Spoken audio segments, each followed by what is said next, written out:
Бүтээлч бүрх. Хөвсгөл аймгийн хөгжлийн бэрхшээлтэй хүний хөгжлийн төв. Намайг Галсан Доржийн Балчин гэдэг энэ хөгжлийн бэрхшээлтэй хүний хөгжлийн төвийн дэргэд Дэлгэр хааны хишиг бүлгийг байгуулад жил гаруйн хугацаа болж байна. Энэ өнгөрсөн жилийн хугацаанд 20 гаруй бүтээл хийлээ.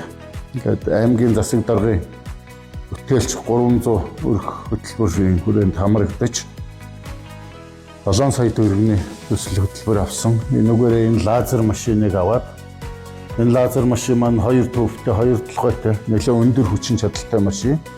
Энийг авснаар манай бүлгийн үйл ажиллагааны хийх бүтээлийн тоо нэмэгдэж байгаа. Тэрнээс гадна бид нэр энэ машиныг авахгүй зорьсон зүйл нь юу вэ гэхээр энэ хийж байгаа бүтээлдээ сав боглоо бодлын асуудлыг шийдэх гол асуудал байсан. Энийг шийдсэн гэж үзэж байгаа. Одоо энэ манай хийж байгаа энэ хэрэгтхэн цаа бугны хайрцаг байна. Энэ машинаар хийсэн. Одоо ингээ өнгө үзэмжтэй энэ үнд хийгээд өгөхөд энэ эвэр нь хугарах гэмтэх асуудал байхгүй гэж үзэж байгаа. Тэгээд бид нэр энэ цаасан хайрцгийг шийдэх боломж байсан. Тэгэхээр бас нөгөө авсан хүмүүс цаасан хайрцгийг хог руу хаяна мэдээж. Тэгэхээр хог хаягдлын асуудал нэмэгдэнэ. Тэр нь энийг авал хайрцаг нь бас давхар хэрэглээ хишгийн авдар гоёл чимэглэлийн хайрцаг болох боломжтой гэж үзэж байгаа. Баярлалаа. Сайн байцгааны өдрийн мэнд төргий. Хөвсгөл аймгийн Мөрөн сумын 14 дугаар амьдардаг Эргэн Хадбаатар хүн байна. Авт засварын чиглэлээр үйл ажиллагаа явуулдаг.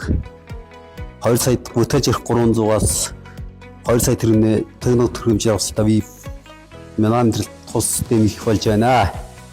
Та бүхэндээ баярлалаа. Сайн байцгаана уу та бүхэнд энэ өдрийн мэнд төргий.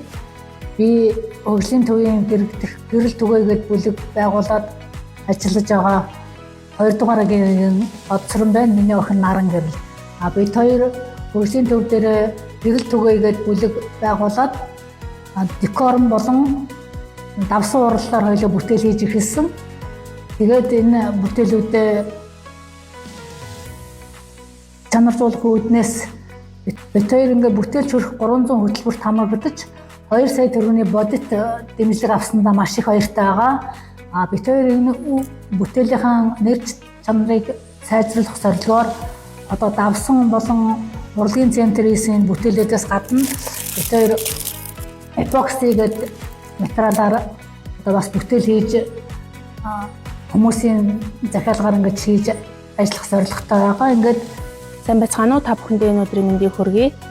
Хөгжлийн бэрхшээлтэй хүний хөгжлийн төвийн хөдөлмөр эрхлэлд хариуцсан мэргэжилтэн гишүүн яриана. Аймгийн засаг даргын үйл ажиллагааны хөтөлбөрийн хүрээнд бүтээлч өрх 300 хөтөлбөрийг 2025 онд зарлан ажилласан. Энэ бүтээлч өрх 300 хөтөлбөрт манай хөгжлийн бэрхшээлтэй иргэнтэй нийтдээ 49 өрх хамрагдсан. Хөгжлийн бэрхшээлтэй хүний хөгжлийн төв нь бүтээлч өрх 300 хөтөлбөрт нийтдээ 4 арга хэмжээг төлөвлөн ажилласан. Тус 4 арга хэмжээ нь 93.5% ажилласан. За нэгдүгээр хөгжлийн бэрхшээлтэй иргэдийн хөдөлмөр эрхлэлтийг үйл ажиллагааг бүлгийн үйл ажиллагаагаар дэмжих арга хэмжээгээр бол нийтдээ 12 сая төгрөгийн бодит дэмжлэг авч чадсан. За хоёрт нь болохоор хөгжлийн бэрхшээлтэй хүүхдийн боловсролт хамралтыг нэмэгдүүлэх ажлын хүрээнд сургууль битгэх хөтөлбөрт 2 хүүхдийг бэлтгэн хамруулсан. За зөв асаргаа сувилгаа 4 удаагийн сургалтанд нийтдээ 72 иргэнд зөв асаргаа сувилгааны сургалтыг зохион байгуулан ажилласан. 4-р үйл ажиллагаа нь болохоор хөгжлийн бэрхшээлтэй хүүхдээ асардаг. За хөгжлийн бэрхшээлтэй иргэнтэй айл өрхүүдтэй сэргээн засах эмчилгээг 9 төрлөөр үзүүлж нийтдээ 65 иргэнийг хамруулан ажилласан үзүүлэлттэй байна. Бүтээлч бүрх.